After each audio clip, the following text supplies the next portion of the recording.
Alright guys, Counterpunch Boxing, how you doing out there YouTube? Okay, look, today let's get right into it. Gennady Golovkin versus Danny Jacobs. Look, I'm going to really break down the facts today, okay? A lot of these guys out there that you listen to on YouTube, it's based on opinions, or they might do a quick Google search, jot down a few notes, add it in with a little bit of mediocre boxing knowledge, and they slap together a video. And for whatever reason, a lot of these guys, they watch the video and they parrot and mimic and repeat everything they've heard through these biased bullshit channels. So, I basically made a list of what all these channels are saying, about the Gennady Golovkin Danny Jacobs fight. And I kind of came up with, a rebuttal, like, okay, well, you said this, well, what about this? I'm going to give you guys facts, not opinions, not emotions. I mean, I might mix a little bit in there, but it's all going to be based on facts. And you can check me. Anything I tell you, check it out. Okay, so hang on. Let me give you a little something to look at, and while I'm doing that, we are about to get our new equipment.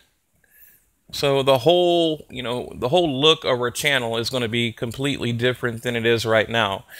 So like I said, I've been in the process of a move lately, had a lot going on, so I don't really have time to edit these videos and put a whole lot of time into them. And usually when I make my videos, it's off the top of my head, but today I do have a few notes that I wrote down, so let's get right into it. Okay. Number one, these like I said, these guys out there constantly talking about how great Danny Jacobs is, and how Golovkin's going to get knocked out, doesn't stand a chance. Really, that's, I'd say about, I don't know, maybe 25% of them are talking that kind of nonsense. But then the majority of the guys, the same guys that are now saying it's really not that big of a step up for Golovkin. A year ago, they put out videos talking about how Golovkin is ducking Jacobs and, signed the contract. He's running for Jacobs. But now that they made the fight, the same exact channels, and I actually went and looked in 2015 in their video catalog, the same channels that said he was ducking Danny Jacobs, they are now saying, he's cherry picking Danny Jacobs. So it's like, make up your mind, dude. Like, which one is it? Again, bullshit biased channels, and I don't understand how they have so many damn followers, okay? And look, so why should anyone listen to me? Well, I'll tell you why. Number one, I've been in and around boxing pretty much my whole life, but just in a hardcore way over the last 20 years. I boxed myself. I am a boxer. Okay, I'm not just some guy sitting at home looking up Google articles and finding a way to articulate a video and give you my insight, which I do that, but I'm an actual boxer. You take this morning, for example, I got in my car, I drove to a gym, and I did actual boxing in a ring against another guy, hitting the heavy bag, hitting the speed bag, hitting the reflex bag, wrapping my hands, putting on my gloves, blood, sweat, and tears. And there's a picture right there of my gym I go to. So, and actually I go to multiple gyms in Houston, but that was my favorite right there. But anyway, like I said, I've got a ton of experience in and outside of the ring. I've been an amateur reporter for a long time. I know my shit, okay? Like I said, these other guys, and look, I'm not one of those guys that's going to say, oh, well, you never been in a ring, so you have no right, or, you don't know what you're talking about. You have no right making a video about boxing because you've never laced them up. I don't really agree with that because I think you can have insight, and obviously, you can look at a situation and dissect it and give your opinion. There's my gym right there, actually. That picture you just saw, the red building. Yeah, so like I said, man, I'm a real boxer. I'm training a couple of guys right now. I've been doing this a long time, okay? That's enough of that. All right, so look, I want to do a quick comparison. Well, maybe not quick. I'm tired of making these videos really quick. How about we do a quick breakdown of Gennady Golovkin's resume, and then a quick breakdown of Danny Jacobs, and you will see that Golovkin he has faced far better and tougher opponents than Danny Jacobs, okay? Gennady Golovkin, 36-0, 92% knockout ratio. By the way, highest in middleweight history. And I want to go over the whole undisputed champion thing in the middleweight history, because a lot of guys out there seem to be confused on exactly what that means, to be the undisputed middleweight heavyweight champion. And it's only been done a few times, okay? And Gennady Golovkin is well on his way. He is literally 2 belts away. And after he knocks out Danny Jacobs, he's only going to need the WBO from Saunders. But we'll get into that in a minute, okay? But Golovkin, like I said, highest knockout percentage in middleweight history. And I believe this will be, what is like 18th, 19th title defense. I can't remember. I mean, the guy's incredible, and it just pisses me off that he doesn't get the credit that he deserves, because it's clearly racism, bias, people being biased, you name it, okay? 5'10 and a half, 70-inch reach, 34 years old, I believe. 20. Let's see, and let me just give you a quick rundown of like the last, I don't know, 7 or 8 fights. Gennady Golovkin's, I have his memorized. Daniel Jacobs, I'll have to actually look his up because he has such a shitty resume. I mean, I remember like maybe 4 fights on his entire resume because he's only had like 2 really meaningful opponents. Which was Parag and Mora, but we'll get into that. So, September 2016, Kell Brook, TKO. We remember that. Literally broke his face, and everyone out there is talking about how, Golovkin got exposed, right? Okay. I mean, it's ridiculous. Dominic Wade, April 2016. That was his mandatory. Lemieux beat the hell out of Lemieux, October 2015. Willie Monroe Jr. Let's see, that was in January, February, March, April, May, June of 2015. TKO. Martin Murray, again, knocked out. TKO. Rubio, embarrassing. Garcia was in the corner for that one right around Halloween 2014, October. Daniel Gill, okay, 2014. Just to run through a couple more. We remember the Adama fight, Curtis Stevens, Macklin, Ashada. And, another fight that I like was the Gabriel Rosado fight. I mean, you look at all these names. I mean, Gabriel Rosado, tough dude, okay? Macklin, another really tough guy. Daniel Gill, I mean, yeah, I don't know. I wouldn't call him the toughest, okay, but, he was up there. David Lemieux, come on. I mean, you look at all these guys, and then let's jump to Danny Jacobs, his record real quick. Okay, and by the way, a significant height difference, 6'0", 73-inch reach, 32-1-0, 88% knockout ratio. So, he does have the height and reach advantage, all right? Yeah, I was going to start at the beginning. Let's start at the most current fight, September 2016. And by the way, he only had 1 fight in 2016, which I think let me get that off there for you, which I think, honestly, I think that's going to work against him because, you have to stay active. You really do. I mean, okay, so Sergio Mora had the rematch. He beat him, but look, this is an old, washed-up Sergio Mora, okay? It's a 40-year-old man he was in there, that he beat in a rematch, and it took him, like 7 rounds to get him out of there, some shit like that. Peter Quillen caught him cold. I mean, look, I'm not impressed by that fight. I'm really not. I mean, he caught him cold. Hang on, guys. I got to go see who in the hell is honking outside. It's driving me crazy. Peter Quillen caught him cold. I'd like to see a rematch, and I think Peter Quillen could probably beat him in a rematch. Sorry, I'm looking out my window. There's somebody honking out there. I'm about to go beat the shit out of him. My God, it's annoying.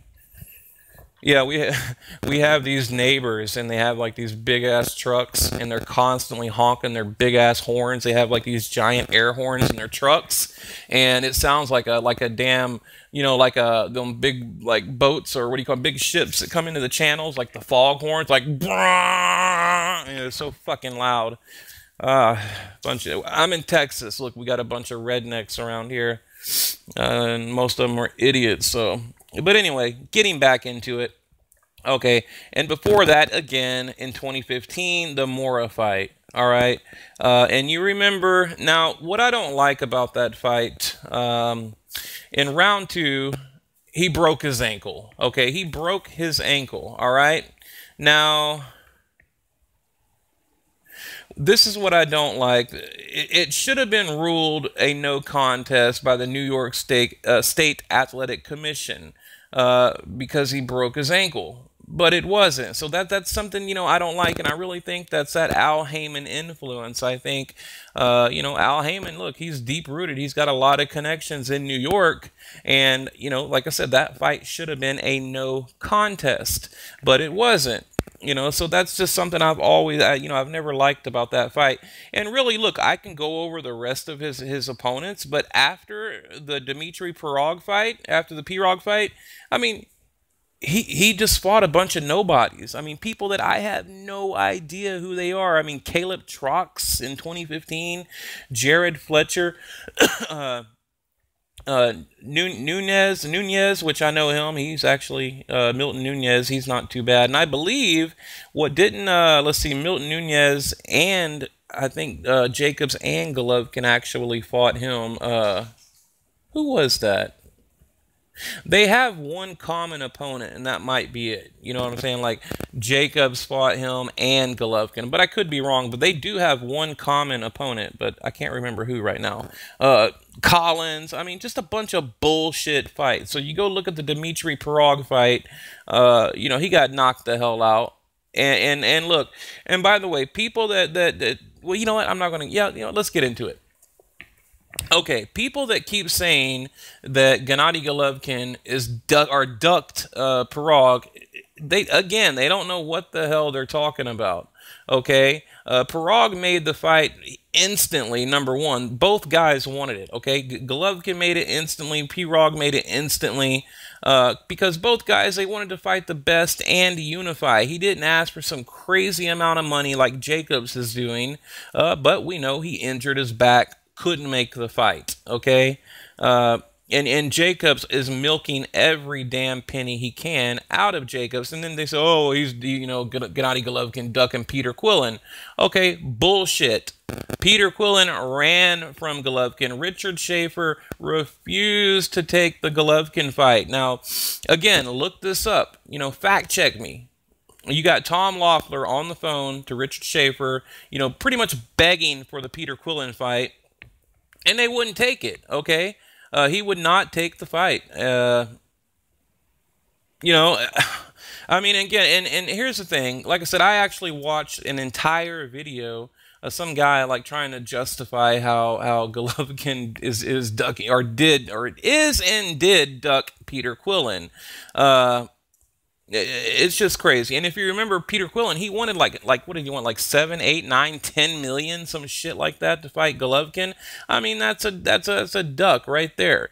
I mean, Golovkin, 17 title defenses. Look, and I want to go over the belts too, because it seems like a lot of people out there are confused with the belt situation. Okay, like who holds what belt? And I know I'm jumping all over the place, but I want to give you guys correct, accurate information, okay? Not based on emotions and bullshit, all right? Golovkin, I know earlier I said 17 title defenses. He holds 3 world titles and the IBO. The only reason he can't get the WBO is because everyone ducks Golovkin, okay? I mean, that's the truth. Every time you go back and look, anytime he's tried to capture that WBO, somebody ducks him. Like right now, where's Billy Joe Saunders? You think Billy Joe Saunders is going to make a fight with Golovkin? Hell no.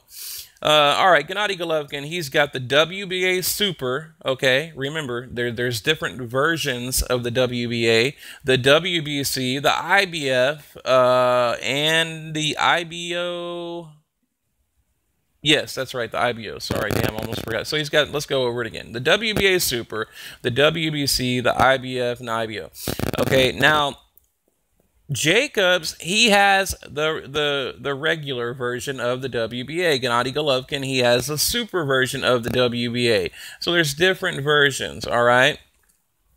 Now, once Golovkin beats Jacobs, he will have, full possession. He will hold the WBA, okay? And like I said, Golovkin also has got the IBF, WBC IBO, and needs the WBO from Saunders. So, you know, and this might be a good time to get into, you know, becoming the undisputed champion, the undisputed middleweight champion. But we'll get to that in a minute, because I want to explain to you guys exactly what that means and how Golovkin can do it.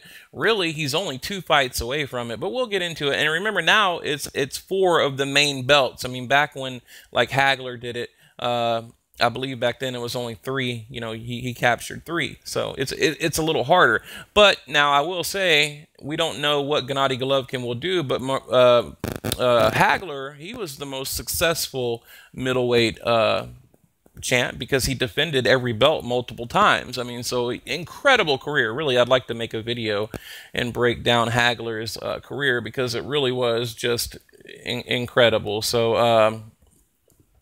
And by the way, Gennady Golovkin, look, his first few fights on HBO was under 300,000. Okay, we know that.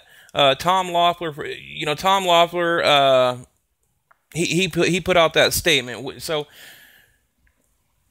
getting into the pay-per-views, man, damn, it's like I got to make a whole new video, like a whole video for this, because I keep hearing people talk about that, like how Golovkin, you know, his numbers aren't, you know, they aren't these big impressive numbers, and the first time he was on HBO it was like 300,000, blah blah blah blah.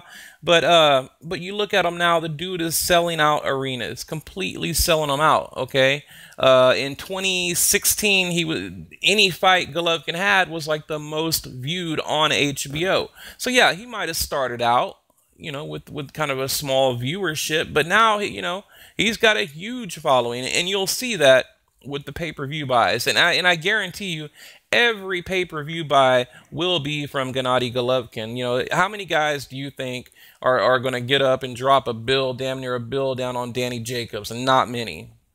People don't even know who the hell he is. I mean, his last fight was in some kind of, actually, I looked it up. It was like a hockey ring that they converted to a boxing event. But usually it's used for like a hockey ring and like little small concerts, and I think the dude had like 3,000 people there in attendance. Okay, and again, look this shit up. He had like 3,000 people in attendance, and he got Gennady Golovkin selling out arenas. Okay, so I mean, Golovkin is the draw. Now here's something I don't like. You know, Golovkin, he's forced to pay Jacobs pretty much as it takes to get him in the ring, or he loses the WBA.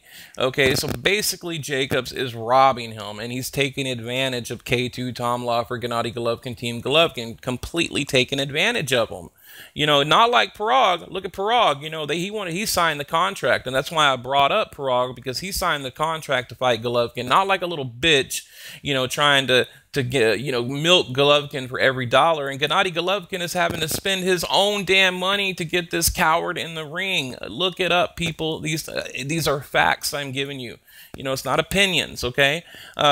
This guy is you know, asking for double and triple what he's worth, okay? I mean, look at the Jacobs and Quillen fight, okay? Both guys from Brooklyn and Brownsville, right there in New York, right?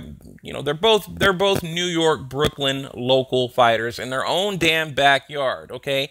8,000 people in attendance, okay? And most of them, from what I've heard, didn't even purchase tickets. You know, so you got Daniel Jacobs, Peter Quillen, you know, both of them huge, you know, stars over there in New York, apparently. And, you know, they got 8,000 people. And like I said, most of them, from what I've heard, you know, I wasn't there, but I heard most of them didn't even purchase tickets.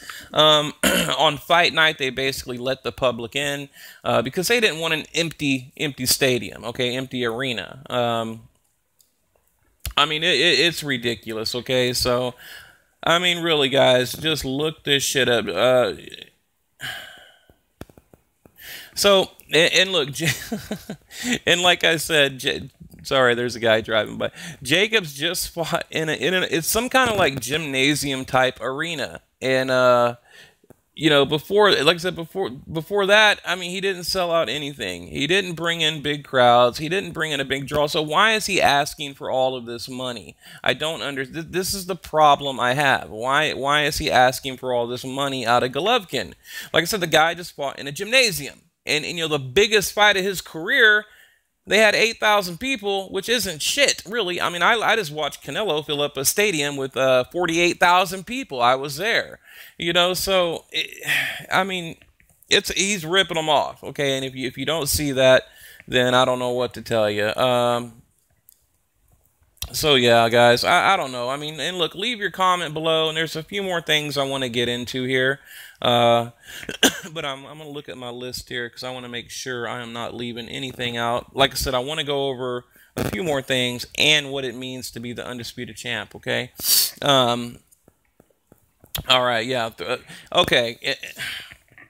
Golovkin's, and this is another thing I hear, so it's why I bring it up. I'm not trying to ramble on, but Golovkin's first pay-per-view, all right, sold about 150,000 buys. But, look, after the Manny Pacquiao and the Mayweather situation, people are terrified. I mean, it's like poison. Nobody wants to buy pay-per-views. I mean, that was like the biggest robbery in boxing history, okay? So, and you look at like Terrence Crawford, like his last pay-per-view, from what I heard, was like around 100,000, 150,000 buys.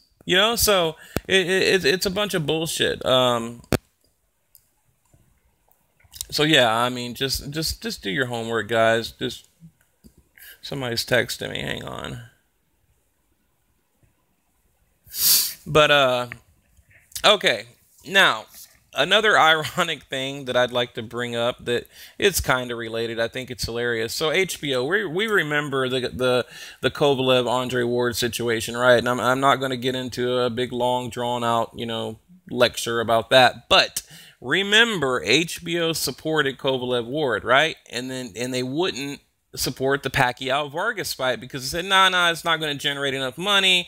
Pacquiao, he's cherry picking, blah blah blah. And then turns out that the Pacquiao Vargas fight did like double what Kovalev Ward did. So hopefully HBO has learned a valuable lesson with that and this whole pay-per-view bullshit, which I hate pay-per-view. Like I've probably spent, I don't know, man, probably, I don't know, $3 on pay-per-view. Who knows? Probably more than that. It's such a damn ripoff. But yeah, guys, like I said, leave your comments below. I want to go over with you real quick, the actual meaning of the undisputed champion, okay? All right, for those, and I'm going to read this quick little intro here, and then I'll tell you what I think about it. For those who aren't keen followers of boxing on a regular basis, there are 4 major sanctioning organizations: the WBA, WBO, IBF, and the WBC. If you are the simultaneous belt holder of all 4, you are the undisputed champion. I mean, it's pretty damn simple. I don't know why people can't quite understand that concept. The WBO, the WBA, the WBO, the WBC, and the IBF, okay? The last man to become undisputed 106-pound middleweight champion was Bernard Hopkins in 2001. So I'm sure you guys remember that. He took part in a tournament with the WBC champ Keith Holmes, WBA champion William Joppy, okay, and Felix Trinidad, who'd been a welterweight and super welterweight fighter. Bernard Hopkins beat Holmes to capture the WBC belt, then knocked out Trinidad for the WBA. Hopkins would go on to defend his status 6 consecutive times, including knocking out Oscar De La Hoya for the WBO crown in 2004. Before a surprise loss to Jermaine Taylor in 2005 ended his reign. Taylor never defended the IBF belt after he chose a Hopkins rematch instead of his mandatory title defense against Arthur Abraham. Okay, now before that, one of my favorite fighters of all time, Marvin Hagler, is the most successful. Like I said, he's the most successful undisputed middleweight champion in history, having defended the WBA, WBC, and later IBF belt 12 times. I mean, that's insane. And then, of course, I'm sure you guys remember, he was stripped of the WBA and the IBF for signing the Sugar Ray Leonard fight instead of taking his challenger. And then, Leonard beat Hagler anyway, and he never fought again. Before him, Carlos Monzon, again, another one of my favorite fighters. But look, back then, like back when Monzon was the undisputed, basically, he unified, okay? All he had was a WBA and the WBC. Okay, so, I mean, look, it's incredible what Gennady Golovkin is doing. That's my point. I mean, like I said, look at Carlos Monzon back in the 70s. Okay, he retired in 1977, but he had the WBA and the WBC, right? Okay, now Marvin Hagler, he had all four. Okay, I believe he did. Let's see, he had the WBA. Well, no, take it back. He had the WBA, WBC, and the IBF. Okay, so and then B-Hop had all four, if I recall. So Gennady Golovkin will be the first middleweight champion, if memory serves me correct, to have all four belts other than Bernard Hopkins, okay? And he's going to beat that title defense record. And, of course, he's, the knockout streak he's on, highest knockout percentage in middleweight history. I mean, this guy is like shattering records, okay? I mean, it's crazy. And by the time he retires, I think he will beat every record of Bernard Hopkins. And a cool thing is, so if Gennady Golovkin has 2 more fights before the Canelo fight, in the Canelo fight, he'll tie that 21 title defense record of Bernard Hopkins. That'll be great. He'll either tie it or beat it. So let's see. He's at 18 right now. So his next fight would be 19. And then mid-2017, 20. So yeah, it'll be number 21 title defense against Canelo. So wouldn't that be great? When Gennady Golovkin beats Canelo, he'll tie the record. So, I think that's pretty damn cool. But yeah, guys, that's about all I have for you today. I wanted to keep it around 30 minutes. Sorry I got sidetracked a couple of times. My phone is ringing. There's people outside bugging the crap out of me. I kind of got off subject a little bit, but I'm not going to start over and remake it. There's a lot of good information in this video, okay? Something else I want to end on this, okay? Look, you have with Gennady Golovkin and Canelo, okay? The only way those guys can make that kind of money is together, and I'm about to make a video about it, okay? You look at Canelo, his average is about 3.5, maybe 4 million per fight, outside of Gennady Golovkin. Then he gets money on the back end, meaning the pay-per-views, the sponsors, and all that crap, right? So together, okay, these experts are predicting that the Gennady Golovkin-Canelo Alvarez fight will generate somewhere between 80 and like 120 million. I've heard 110, 120 million. So let's just say 100. Let's just say 100 million. Okay, because like I said, they're estimating between 80 and 120, 130. And these are experts. This is their job. This is what they do. HBO goes to them and says, "Hey, we want to put this fight together. What are we talking? What kind of potential money are we talking here?" And these guys, they know the market, they know the business, and they tell them. So these guys have advised HBO that, you're looking at about $100 million fight. So for Golden Boy Promotion to offer Gennady Golovkin $10 million is just ridiculous. I mean, it's just a slap in the face, okay? And then to turn around and go, okay, we'll do $15 million. I mean, what the hell? So look, if you got $100 million, I mean, look, we all went to 3rd and 4th grade, right? If you have a $100 million fight, so what? Gennady Golovkin and Golden Boy Promotion, they get 80, 85 million, and Golovkin gets like 10 or 15? It's crazy. And then people, I mean, just today, like literally 2 hours ago, this guy told me, well, Gennady Golovkin, he didn't sign the contract. He's ducking Canelo. And I was like, no, dude, it's called business. And not only that, Canelo is pricing himself out. That's basically what they're doing. But it's kind of the opposite. They're lowballing Golovkin, okay? I mean, look, it needs to be... I mean, first of all, Canelo vacated the WBC. He's the little bitch that vacated. He's not this A side, you know, king. He's the B side. If anybody's A and B bullshit, he's the B side. He vacated like a little bitch, and now he wants to make these diva demands. I mean, look, my God, look at the Chavez fight. You know, charging dude $1 million a pound. You know what? If I was Chavez, I'd come in 10 pounds heavy and beat the shit out of him. That's what I'd do. I'd come in the best shape of my life, 10 pounds heavy, pay that 10 million. You're still going to make money on the pay-per-view buys anyway. You know, beat the hell out of Kell. But we'll get, I don't want to get into that. Okay, back to Golovkin. That's my point. I mean, right there, that should end every argument, because they can only make that money together, okay? Like I said, Canelo, he's never made over 10, 12, 13 million max, you know, maybe the Mayweather fight or the Cotto fight. But again, it's all about matchups. He can only make that kind of money with Gennady Golovkin. So it's bullshit. So, I mean, these people out there that want to say, oh, Gennady Golovkin is ducking Canelo, it's just like they're just little nut huggers, man. They are fanboys. Like, they're new to boxing. They really don't know shit about boxing. They really don't. Like, I think they just, like I said, they watch these other channels out here, and they just mimic what they hear. And it's really frustrating to someone like me who truly loves boxing, and I have a ton of respect for anyone that gets in there. You know, right now my left eye is swollen. I got my tooth knocked out about a month and a half ago. You know, my right hand is so swollen I can barely shut it. You know, it's tough getting in there. It really is. I mean, these guys, you know, they put their life on the line. And at a minimum, you know, it's really bad for your health. I mean, you're getting your brains knocked around. So, you know, I respect anyone that gets in there, but I don't respect shady business. You know, it's usually these grimy promoters that kind of give boxing a bad name. But, you know, my argument, though, is, look, Canelo can step up at any time and say, hey, you know, make the fight, make it now. I'm tired of this shit, make it right now. You know, I want it to be my next fight. You know, but yet, again, he needs to acclimate, right? He needs to acclimate to middleweight.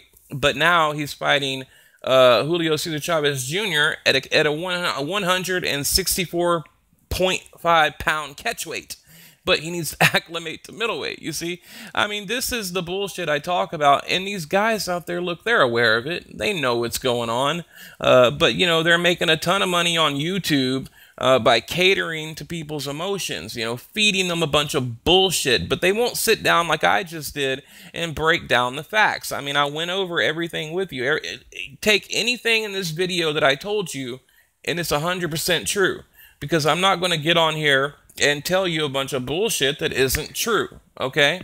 So anyway, guys, like, share, subscribe. You know, let's make this channel big. Like I said, the videos are about to have a major, you know, facelift and update. We're getting some new equipment, so we're kind of working with what we have right now and the time that we have. So, but anyway, guys, Counterpunch Boxing, we are out.